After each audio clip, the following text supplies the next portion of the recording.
Hello gardening friends. So today we're in my garden. I'm going to show you my front yard, my backyard, what's working, what's not working. So I invite you to grab a cup of coffee and join me in my garden.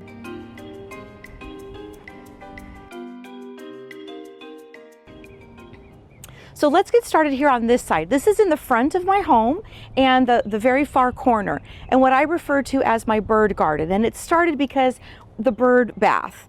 That was the first thing. Then I got the bird house, and so I started seeing a lot of birds visit this area, so I started calling it my bird garden. Now in this area, this is filled in so beautifully, and it's almost to the point where I hardly have to weed in here. It's really filled in very nicely. There's a lot going on, and I love it.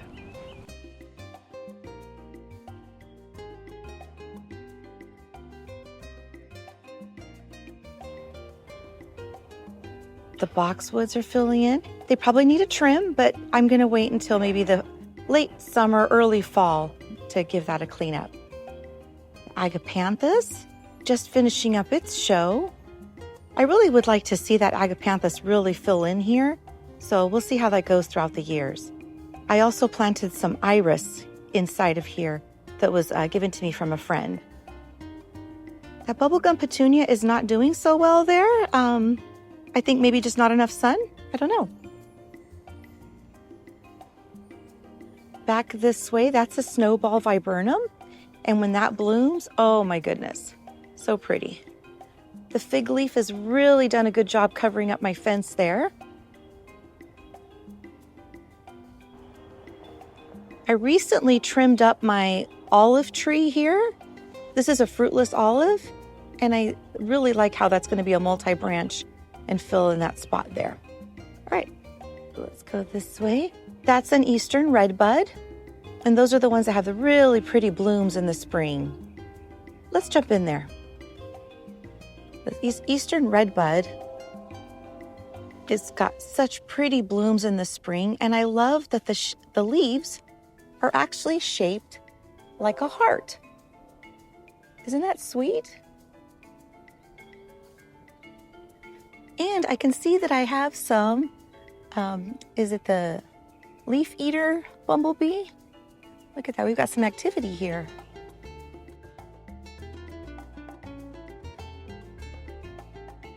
Over here, this is a new addition to my garden.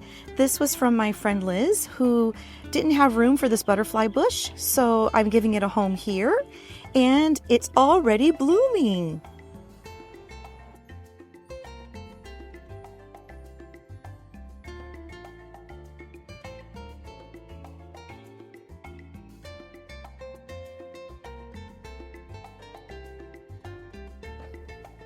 And then the fig leaf that's on that wall there, I'm keeping it trimmed like that. Otherwise, it grows onto the she shed on the other side. It'll just get out of control. So I'm trying to keep that under control to the best I can. So as we turn around this way, let's get started on the front of my home. So in the garden beds in front of my home, I have a combination of fruitless olive, which I love that they're evergreen, they're super easy and low maintenance. I have Supertunia bubblegum, I have limelight hydrangeas, and ajuga. I think that's the only thing that I have here in this front of my home, and I just repeat it.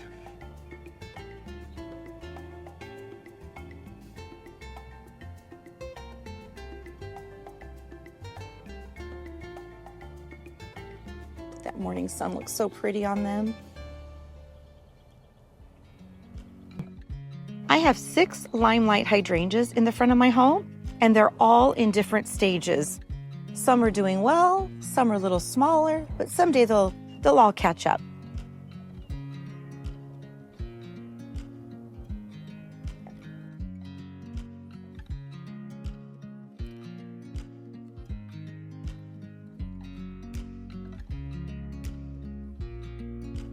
So to the walkway of my front door, I have it lined with these, I call them ollipops. They're the fruitless olive trimmed into little topiaries, and Supertunia bubblegum.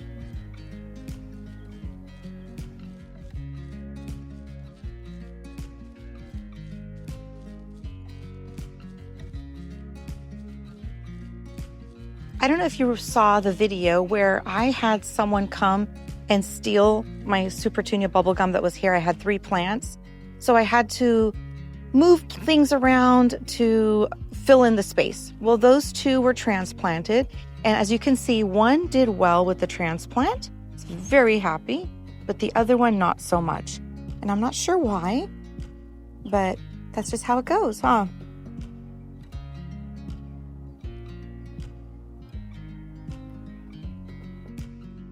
This container here at my front door is just taking off, probably a little overgrown. I've got some lamb's ear that I'm growing for the first time there. I popped in a white petunia, some coleus, some lantana, and mums. So this mum has actually been here since the fall, and it is reblooming.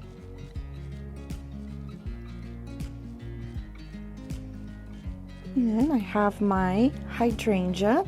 This is a macrophylla, and I just have 1 bloom left because I've trimmed the old and spent blooms already.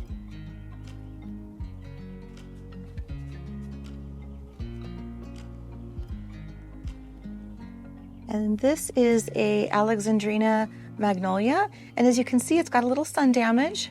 My garden is in California, zone 9B, and so we get intense sun, and as you can see, that dear friend is not happy with it. My front door. And then I have bear's breech that typically fill in that so much, but I trimmed them recently, cut them back all the way, and they're already coming back. Maybe I'll put a picture up here of when they're in full bloom. It is just, I just love them so much. And these have been here for years. Just cut them back and they come back every time. Now here in this area, this is where I had a gopher problem. And I had a standard rose tree there, and the gopher just chewed it all up and ate it. So this is a new tree that I picked up at Lowe's. I don't know exactly the variety, but I just love that it's kind of a blush with a little pink tint. So it smells amazing. And see, this is what I was talking about, my limelights. So there's a limelight. Now that could be gopher damage because the gopher was there in that area. So I think the gopher might have took that hydrangea. And then those 2 are happy. So here in zone 9B, we get really hot, and so it's very hard to keep hydrangeas happy. They have to be in the right spot. Morning sun, afternoon shade, lots of water, and still we struggle with the heat. But nonetheless, they are beautiful. It might even already be starting to turn. I just love those.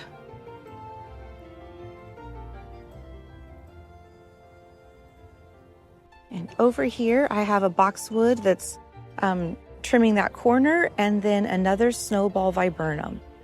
When this thing is in bloom, oh my goodness.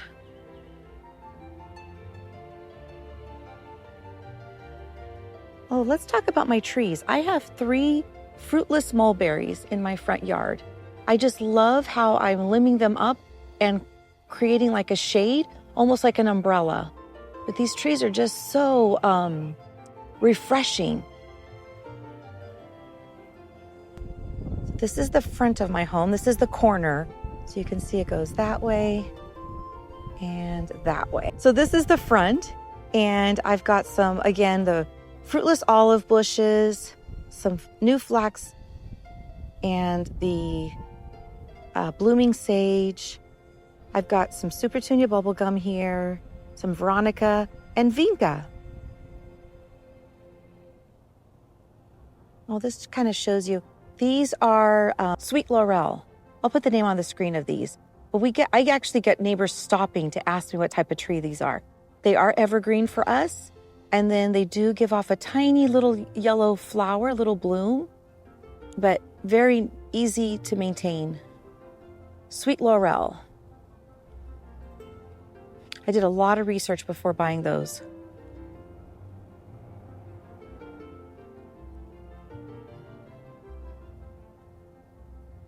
this is the back side of that corner. I never show this side, but I love how there's a sidewalk and pathway like that, and then outlined with the boxwoods.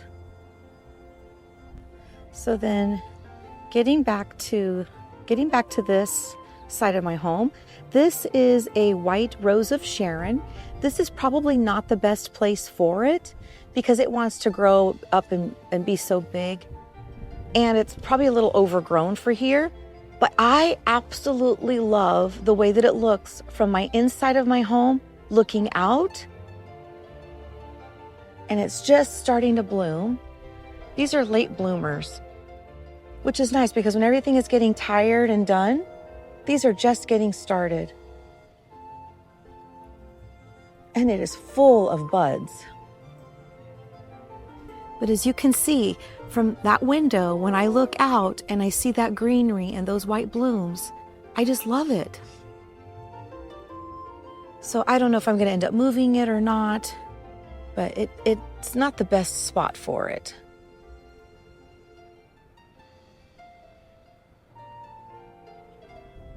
This is the very first foxtail fern that I ever got, and it's still going, and I love that area so much. My Vigo garden hose that I absolutely love. I actually ordered another one for the other side of my garden. This one is a gift to me from Vigo, but I ordered another one.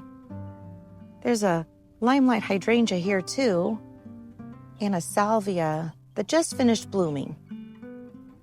I just deadheaded that.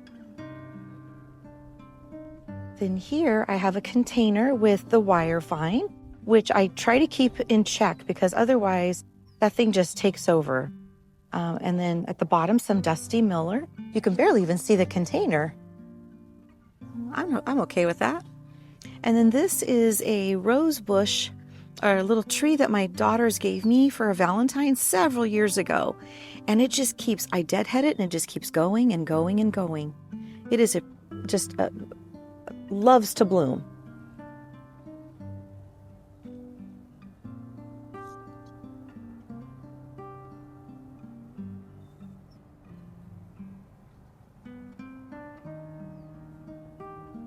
Then this is my other side garden.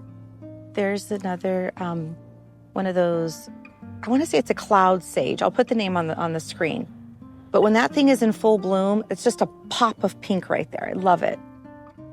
We got some more boxwoods here. I've got two of the summerific hibiscus. This one is on the smaller side. It's like a vanilla. I want to say it's ballerina slippers, maybe? Something vanilla. I'll put the name on the screen. I love those big blooms. It's been blooming for like all summer. Starting to get to the end of it.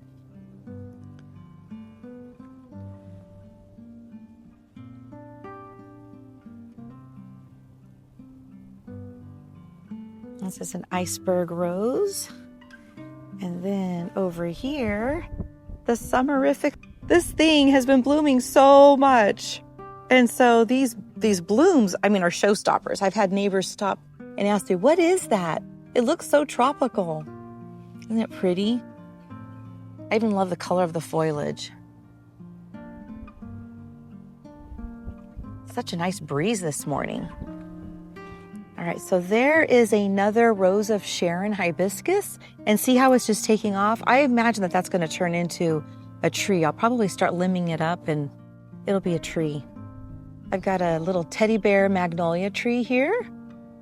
I've already gotten some blooms off of that, so that's exciting. My Pride of Madeira here, when this thing is in bloom, it's also a showstopper. But I'm thinking it might be getting a little bit out of control. I might have to trim it back a little bit. Oh, there's a sweet hummingbird. I have seen so much more bird life in my garden. I'm so happy about that. That is a bougainvillea, purple fuchsia, absolutely beautiful. I love that color. It reminds me of my grandma. That was my grandma's favorite color. And then this hibiscus is called something Lucia, and I remember that because I have a sister that passed away and her name was Lucia, and so every time I see this in bloom, it just reminds me of my sister.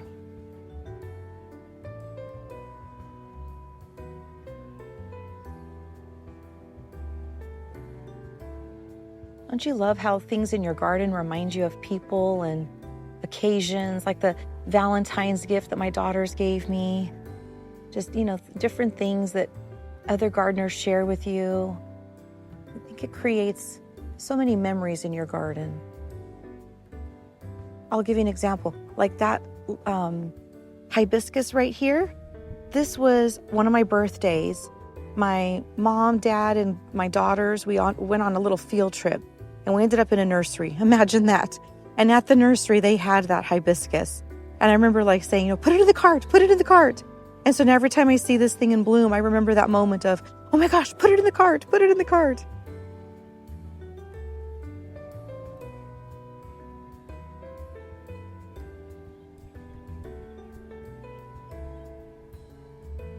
So now let's go to my backyard.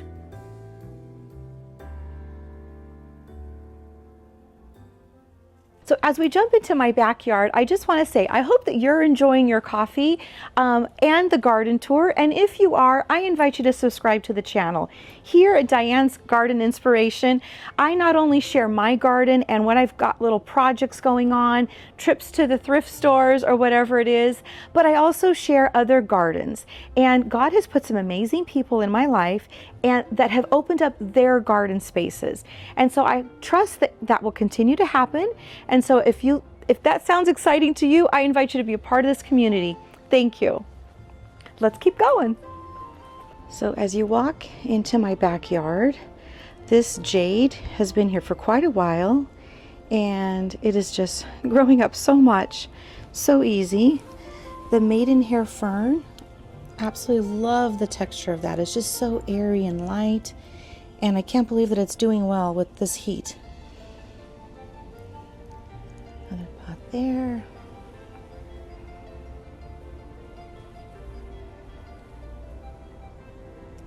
Then as I turn around, this is my kitchen window there. And this hummingbird feeder, I'm so happy with the placement of that because hummingbirds are coming to visit, and I've caught quite a few hummingbirds enjoying that. So that just warms my heart. That is a jasmine that I planted there next to the window. I love when I can open my kitchen window and smell the jasmine. Ferns. That hibiscus, that hydrangea, I just cut off the blooms that just finished. All right, then here I've got that camellia in the pot there that needs to be planted. I got to get that in the ground. I was waiting until the fall, kind of see this nice little sitting area. Oh, and then the chandelier hanging in the back, I found that in an estate sale. What a find. I got that for $12.50. I actually have a video about that. It was such a cool find. The sun is coming up, so I got to get going. Got to get moving. But the oleanders are at their prime. These oleanders bloom all summer long. And I love that they create a wall and kind of like makes my garden a room. How pretty those white blooms are. Love it. So as you come off of that little sitting area there, around the corner, these are my new tomato beds. I have tomatoes this year. So for the past couple years, I have not had any success growing tomatoes. And that's because they were in an area that was sun and then turned into shade, and I just could not grow tomatoes. So I came up with this idea of bringing these tomato beds to this side of the house, and they definitely get more sun here, and I actually have tomatoes. One of my favorites is tomato sandwiches. This one's actually lots of tomatoes coming in.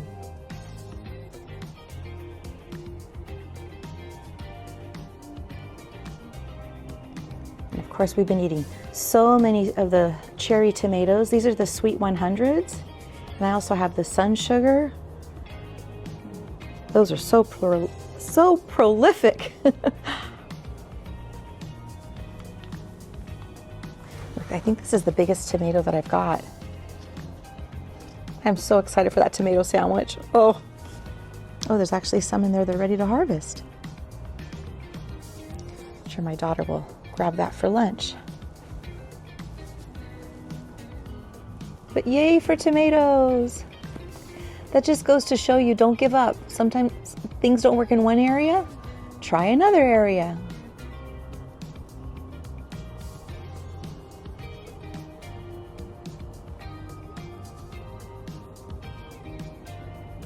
So then standing from this side, got the tomato beds there, and then my garden starts here. Let's get on this side.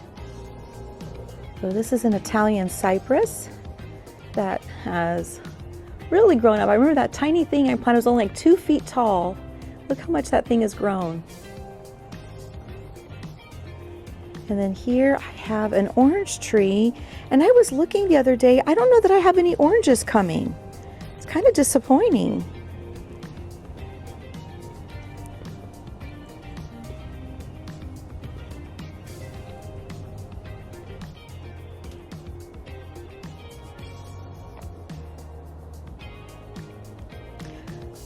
Okay, now here is something that is not working for me, not working in my garden. This is a Venus dogwood. I have had this here for several years and I haven't given up, but I'm starting to think it's just not happy here. And I'm not sure, it's getting a little bit of morning sun, as you can see. It gets afternoon shade. I think it's getting enough water, but these leaves are just fried. So I think this is just not meant to be. And I have gotten a couple blooms from it, but nothing like I was expecting.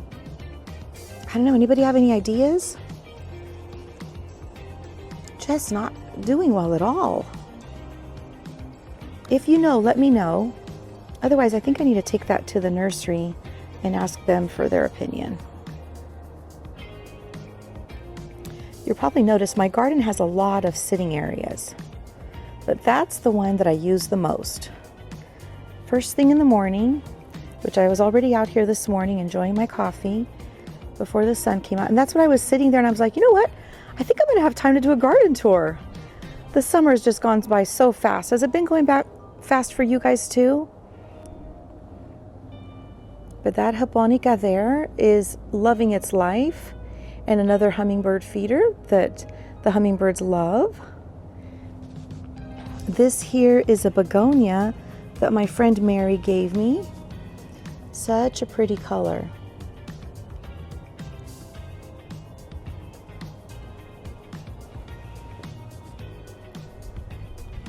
Okay, as we come around this way, I've got a container here with another, let me see what kind of hydrangea this is. I love it when I can keep the tags on it.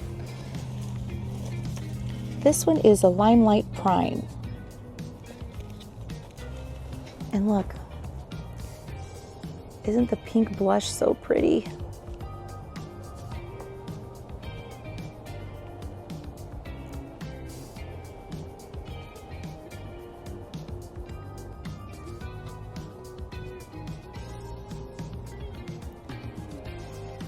The camellia there in the back.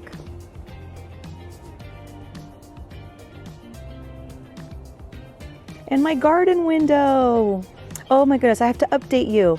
So I did the garden window video, and I got so many suggestions to paint it with the mirror spray paint to give it a mirror effect. And I was afraid to, so I went ahead and went with the frosted glass. And then I found a window that was mirrored, and I absolutely loved the way it looked. So I went back and painted this one with the mirror paint, and it did not work out. I think it's because I already had the frosted paint on the bottom.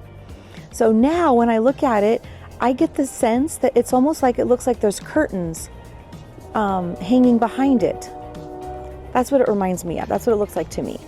But I love this window, especially from sitting inside my home. When I sit inside and look out, this is my view, and I love that little garden window. And I finally found a way to keep the bumblebee on the glass. The Gorilla Glue worked. But thank you everyone for all of your suggestions on how to keep that bumblebee there.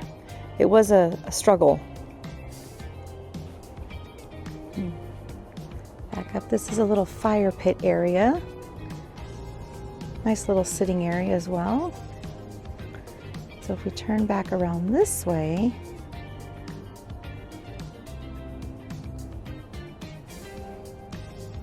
there in this pot behind this chair, I've got a rose. Let's see, I think it's a bolera.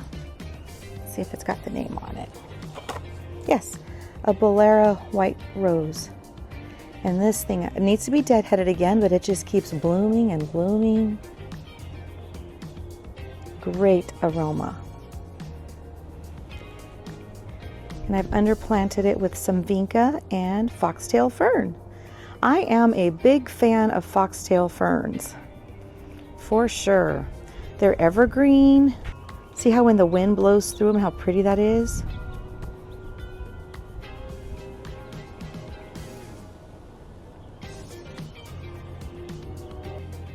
And then the little candy dish was also an estate sale find. Those are so fun to do. At first I was kind of creeped out about the whole idea of going to an estate sale, and then I started thinking, you know what, someone loved these at one time, and now I'm repurposing it and giving it love in a new home. You see all on the floor, all of the petals from the oleanders. Those used to bug me so much, and now I've embraced them, and I feel like they look like strategically placed petals.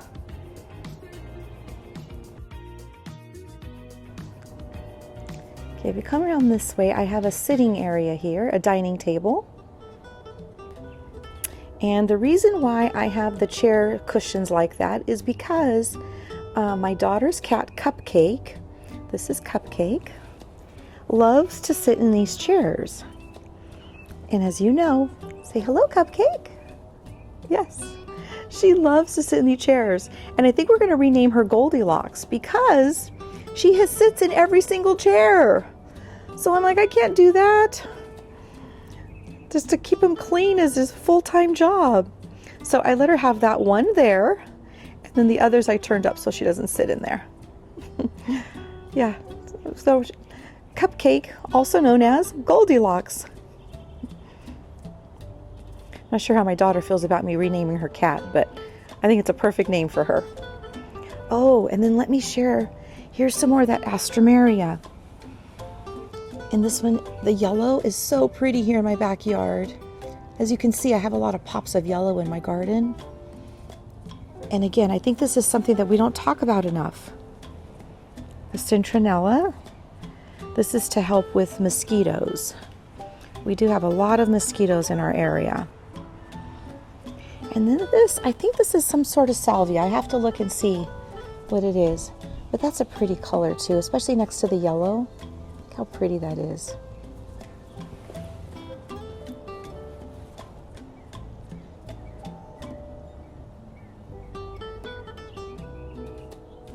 Oh, I forgot to show you. Now that I see that bird box, it reminds me of the little birdhouse. Over on this side, above where the chandelier is, I don't know if you noticed, I put a bluebird box there. So I'm hoping a little family will make it its home. We'll see. I was inspired by my new friend Barbara. I also did a video of her garden. She had so many birds in her garden, and just the bird life there was beautiful. And so I'm like, you have inspired me. Thank you, Barbara, to add more birdhouses and bird feeders to my garden. So as we come off the window, the garden window, and come around, you'll see that I have boxwoods all planted in front with various things planted behind the boxwoods. Hibiscus, some jade, some camellias, just all kinds of different things. And then isn't this bike cool? I found this at Ross. I am a big fan of Ross. Love to shop my Rosses, and you just never know what you're going to find. And that bike was one of them. Thought that was so cute. At first I thought, where on earth would I put it? Well, when I brought it home, I had so many different places and ideas that it would go and fit. And so I opted for, since I have artificial turf, yes, you'll notice that my grass is nice and green and healthy. Well, that is artificial, and I'm so happy with it. See the oleander flowers? I think that looks so pretty.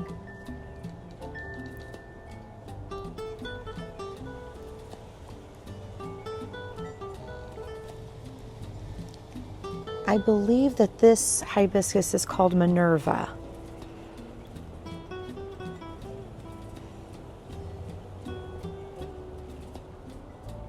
It's a really pretty hibiscus too.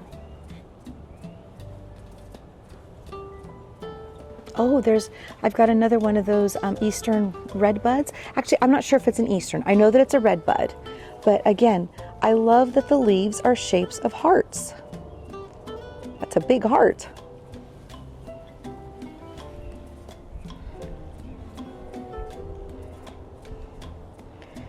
As much as I love the oleanders, the only thing I don't like about them is the suckers at the bottom. It is a full-time job to try to keep those suckers intact. And then I'm going to share with you, in the back corner, I have a queen palm that I'm going to actually take down. I'm going to have that removed for many reasons. One, it's messy when it gets those big pods, those seed pods. It just creates so much mess, and I don't like that mess. And I feel like it's just taking over that whole corner where it's hard to start growing things around it, and things just are not thriving there. Behind it, I have a portocarpus tree that I planted years ago, already thinking that someday that portocarpus would take over the corner, and I would, you know, if someday I had to remove the queen palm. So I think this fall, I'm going to end up having that taken out. That I refer to as my angel garden. And I think if I remove the palm, I'm going to put the angel in the center. Just kind of, that whole thing needs to be revamped, that whole corner. I'm going to revamp the whole thing. Nice little hammock to hang out with, to hang out in.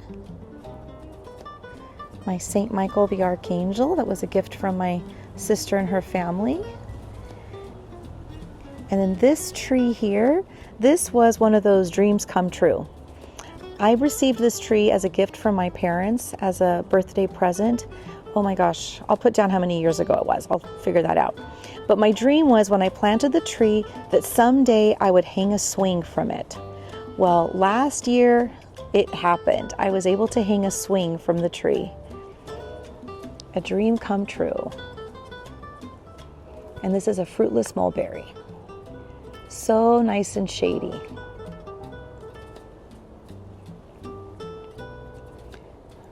As we turn around this way, this is my vegetable garden. And remember, I was going to tell you what's working and what's not working. Well, what's not working is my vegetable garden here. Too much shade. So my plan is, I want to fill in those containers a little bit more, and I think I'm going to fill them in with hosta. I think hostas will love it there. So that's my thought for that area. And then as we come here, see, even this tomato plant here, it's giving me a few tomatoes, but not very many.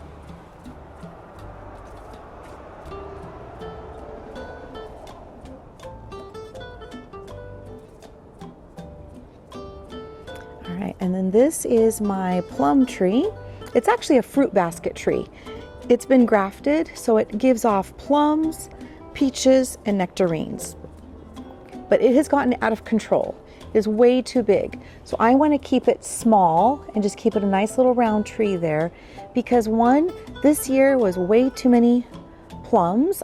We couldn't keep up. They were falling to the ground, and to me that is just so sad. And I harvested, I gave away so many plums, but I just couldn't keep up. Also, a note to myself when I watch back this video, to thin out the fruit. When the fruit is set, thin it out, because they were tiny, and I know that if I thinned them, I would have got bigger plums. So, note to self. So now what I've been doing is, as I'm cleaning up the tree, I'm cutting back the branches, and that's a work in progress. Did a little bit last weekend. And then these garden beds, look at that. That's actually got mushrooms growing. So I've got green onion, and then mushrooms just showed up. There's plums on the floor. It's just a hot mess back here. So I am going to save these garden beds for a fall garden. And then look how exciting. I am growing sweet potatoes. So a friend that I came across here on YouTube, Kathy, gave me some sweet potato slips. There were 4, and sadly I forgot to put them outside so they can harden off before planting them in the full sun. And it looks like only 2 of them have made it. So the other 2 did not make it. But I am experimenting. So I also planted a full potato that was sprouting. And I went ahead and just plopped the whole potato into that laundry basket. So that is an experiment that I'm doing. And then I'm also going to take another potato, because I have another one, and I'm going to do a 3rd laundry basket planted with a different phase of the moon, so I can kind of see if it makes a difference. So gardening by the moon phase is something that has intrigued me, and I'm learning about, and I'm gonna just experiment myself. So the hopes are that I'll have sweet potatoes for Thanksgiving. I'm not sure if that's gonna happen or not, but it's fun to try. It's fun to try. Oh, and let me show you. That's the garden window I was telling you about that's got the mirror. I found that at an estate sale, and I love it there on the she shed.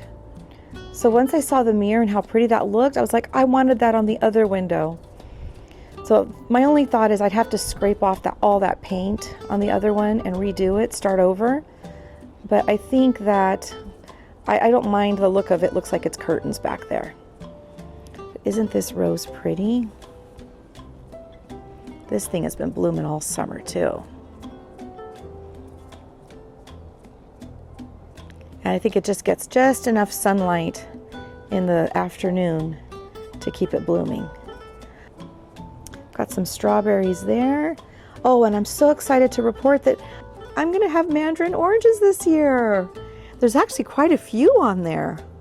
Last year I planted those, so this will be the first time I have a harvest from them. And I want to keep this as a little topiary, and there's this one branch that clearly needs to be, trimmed and cut off, but there's fruit on it. There's like 4 or 5 mandarin oranges on there, so I can't get rid of that. We'll clean that up after harvest. And then this garden bed here still has carrots. So we need to come out and harvest all of these carrots, but it's actually been kind of fun. These carrots make great snacks. Isn't that fun? So sometimes I'm out here and I just go pick one and wash it off and eat it as a little snack. So instead of having a huge harvest, we've just been slowly enjoying them. Let's see this one. Oh, wow. Look at that one. Isn't that fun? That's a really beautiful carrot. I had no idea that carrots could sit in the ground for so long. But here it is, July, and I'm still harvesting carrots. And probably because this has got a lot of shade here. Yeah, but this garden bed definitely needs to be cleared out. I do have a cherry tomato vine growing there. Come around this way. This is another mandarin orange tree, same as the other one, but clearly not as happy as that one. Some more strawberries. And then this is a cucumber plant that now is all of a sudden starting to look yellow. Maybe it's just getting to the end. I've actually harvested quite a few cucumbers from here. Nice little additions to the salads. Then over here, my spearmint is coming back. I completely got it all cleaned up and it's coming back. Oh, and this is exciting. My grapes are starting to turn. Oh, so this is my little vineyard. This is a Portuguese grape called Uva de Shade. And this year we trimmed it back quite a bit. My dad helped me trim it and he taught me how to trim it. And it's so exciting. The size of the grapes are They're huge. They're huge grapes. Look how pretty. These are usually ready to eat in September. So excited for that. This is a very unique flavor. Nothing like your Thompson's or anything like that. All right, let's get on the other side of this. So here on the other side, I have my fig tree. And we probably should harvest some figs today. There's probably some ready to go. Oh yeah, for sure. Let me show you these. I might have to come out here tonight. Can't do it right now. Oops.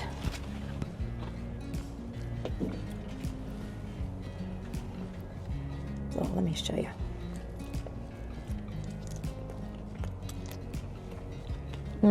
So sweet. See all that sweetness? So good.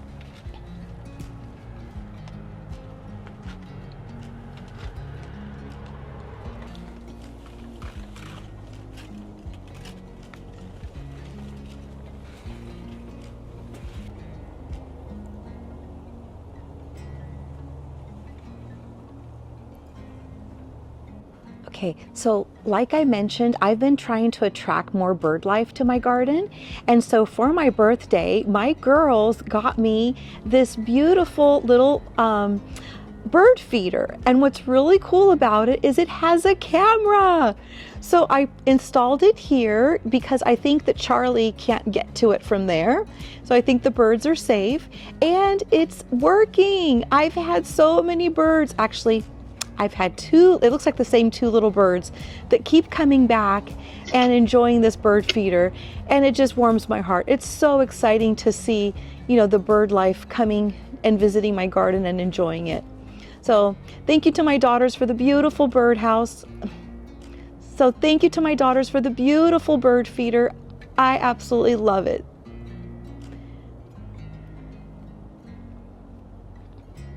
So I will link a similar bird feeder to this one in case that you're interested in having one in your own garden. But this one my daughters found somewhere, and I don't know where, but I'll link one from King's Yard. I think that that would be such a great little bird feeder to have. And speaking of King's Yard, let me show you what I got from them. So this is a little bluebird house that King's Yard sent me. Thank you, King's Yard. And I want to thank everyone because I wasn't sure if this was good placement for it, but according to the comments that I've received, it sounds like this would be a good place for a bluebird family to make a home. So I can't wait for that. And so as we come off of my angel garden there's an oak leaf hydrangea here. And those leaves in the fall will be so pretty, and I'm hoping to use those on my Thanksgiving tablescape. An iceberg rose standard tree there. I'm kind of walking backwards. I hope I don't trip on something. This is a lemon tree. That's a Meyer lemon tree. And I'm thinking someday I'm probably going to cut these oleanders on this side of the fence. I don't know that I need them since I have the fruitless mulberry already providing so much shade. I think I can get rid of those and just let the lemon tree fill in that area. And then over here I've got another fig tree. So now I have two. This one is a tiger fig.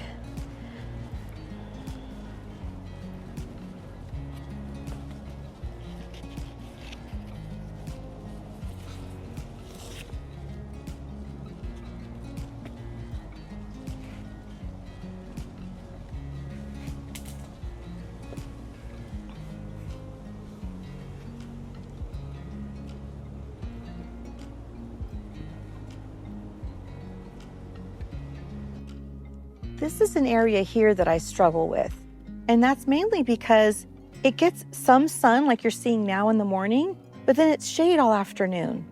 So these African daisies I had planted here last year, and then they didn't look good, so I got rid of them and they all came back. This is all volunteered back. So I trimmed them a couple weeks ago, and it looks like they're going to flush out into blooms again. So I don't know what's gonna work out here or not, but I got some ajuga planted in there as well. We'll see what this area evolves into. It's one of those, sometimes you just have to keep redoing areas until they work out. This is my Saint Therese, also known as the little flower.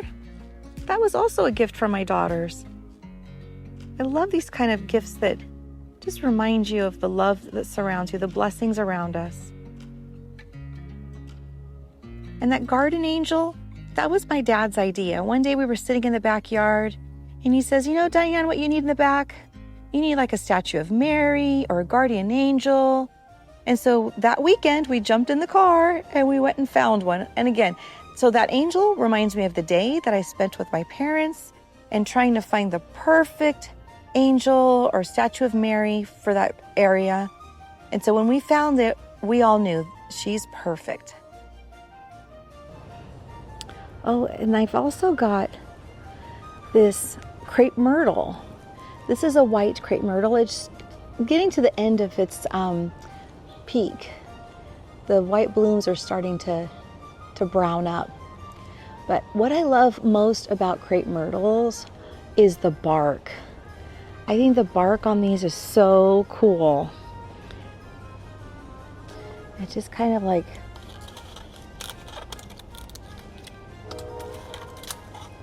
sheds the bark, sheds the outer layer, and it creates this super soft, just very interesting, neat looking bark.